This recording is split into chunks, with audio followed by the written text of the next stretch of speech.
warahmatullahi wabarakatuh. Perkenalkan, nama saya Yulita Dwi Citra dengan NIM A1C3190773, mahasiswa program studi pendidikan fisika angkatan 2019 Universitas Jambi. Baiklah, di sini saya akan mempresentasikan hasil diskusi kelompok kami mengenai penataan laboratorium. Lalu apa itu laboratorium? Laboratorium merupakan suatu tempat atau bangunan yang di dalamnya dilengkapi dengan peralatan dan bahan-bahan berdasarkan metode keilmuan untuk melakukan percobaan ilmiah, praktik, ataupun penelitian. Lalu, alat-alat dalam laboratorium yang akan dioperasikan harus dalam kondisi yang pertama siap untuk dipakai. Jadi alat-alat yang digunakan ini sudah dalam keadaan siap untuk dipakai. Lalu yang kedua, harus dalam keadaan yang bersih. Artinya saat akan digunakan, alat-alat yang ada dalam praktikum ini sudah bersih dan tidak kotor lagi. Maka dari itu, setelah melakukan praktikum juga diharuskan kepada praktikan yang telah menggunakan alat tersebut untuk langsung membersihkannya dan menaruhnya kembali ke dalam tempat yang disediakan. Lalu yang ketiga, berfungsi dengan baik. Jadi alat yang digunakan harus dalam keadaan baik, dalam kondisi yang berfungsi dengan baik. Jadi saat digunakan juga alat tersebut dapat melakukan fungsi dan kerjanya dengan optimal atau dengan cukup baik. Lalu alat tersebut juga harus terkalibrasi. Pastikan alat-alat dalam laboratorium saat akan digunakan itu terkalibrasi dengan baik. Itu saja dari saya. Selanjutnya akan dijelaskan oleh teman saya, Saudari Suci Nuria Fatimah. Kepada Suci, saya persilahkan. Assalamualaikum warahmatullahi wabarakatuh. Perkenalkan, nama saya Suci Nuria Fatimah, NIM A1C3190777, akan melanjutkan pembahasan dari Saudari Yulita Dwi Citra, yaitu penataan dan penyimpanan alat didasarkan pada keadaan laboratorium yang ditentukan oleh 4 aspek. Yang pertama yaitu fasilitas, yang mana merupakan sarana dan prasarana atau perlengkapan alat-alat yang telah disediakan untuk digunakan. Yang kedua yaitu tata letak laboratorium. Nah, di mana tata letak laboratorium yang baik itu terdapat pintu masuk, pintu keluar, pintu darurat, ruang persiapan, ruang alat, ruang bahan, dan lain sebagainya. Yang ketiga yaitu keadaan alat jenis yang terbagi atas 2, yaitu jenis bahan dan pembuat alat atau jenis percobaan. Yang keempat yaitu kepentingan pemakai yang ditentukan berdasarkan kemudahan dicari dan dicapai, serta keamanan dalam penyimpanan dan pengambilannya. Baik, materi selanjutnya akan dipaparkan oleh Saudari Sherly Lestari. Assalamualaikum warahmatullahi wabarakatuh.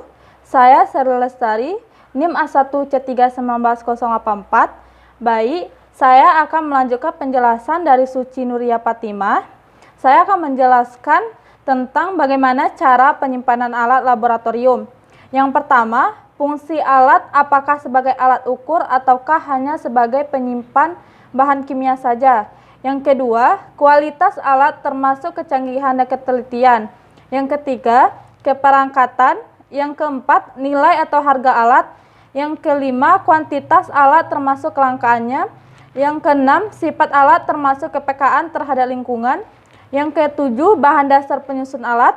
Yang kedelapan, bentuk dan ukuran alat. Yang terakhir, bobot atau berat alat. Penjelasan selanjutnya akan dilanjutkan oleh teman saya, yaitu Saudara Adrian. Sebelumnya, perkenalkan, nama saya Adrian Rahman dengan NIM A1C3190075. Saya di sini akan melanjutkan materi yang telah dijelaskan oleh oleh teman saya, yaitu Saudari Sherly. Dan selanjutnya itu saya akan menjelaskan bagian tentang bahan. Nah, di sini sifat bahan harus diketahui sebelum melakukan penyimpanannya. Salah satunya itu sifat bahan yang bersifat mudah bereaksi dengan kaca. Sebaiknya kita harus menyimpannya dengan botol plastik. Nah, karena Karena itu pula sebaliknya, kalau dia sangat mudah bereaksi dengan plastik, maka seharusnya kita harus menyimpannya dengan botol kaca. Dan juga bahan yang mudah terkena pancaran matahari sebaiknya kita simpan dengan botol gelap dan diletakkan di lemari tertutup. Sedangkan jika dia tidak mudah terkontaminasi dengan matahari, dia sebaiknya disimpan di kaca bening di tempat terang. Dan juga setelah kita mengambil bahan tersebut, kita jangan mengembalikannya di tempat induknya atau di tempat semula ya. Kita harus kembalikan di tempat yang namanya botol kecil.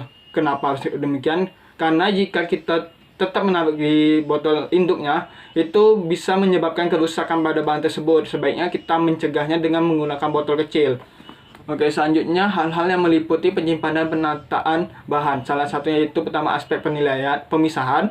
Yang kedua tingkat risiko. Yang ketiga pelabelan. Keempat yaitu fasilitasi penyimpanan.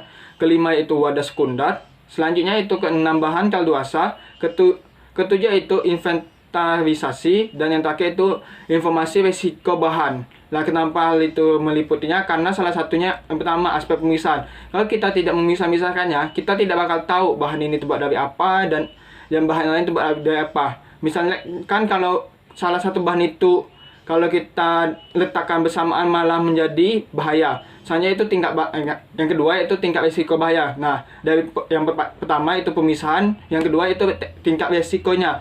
Jika kita sembarangan meletakkannya, nanti tingkat risikonya tinggi. Nah, makanya di sini tingkat risiko meliputinya. Salah satunya itu kalau bahannya mudah terbakar, sebaiknya kita simpan di tempat yang jauh-jauh dari yang namanya api. Dan juga kalau dia mudah bereaksi dengan kelembapan, sebaiknya kita simpan di tempat yang airnya kering.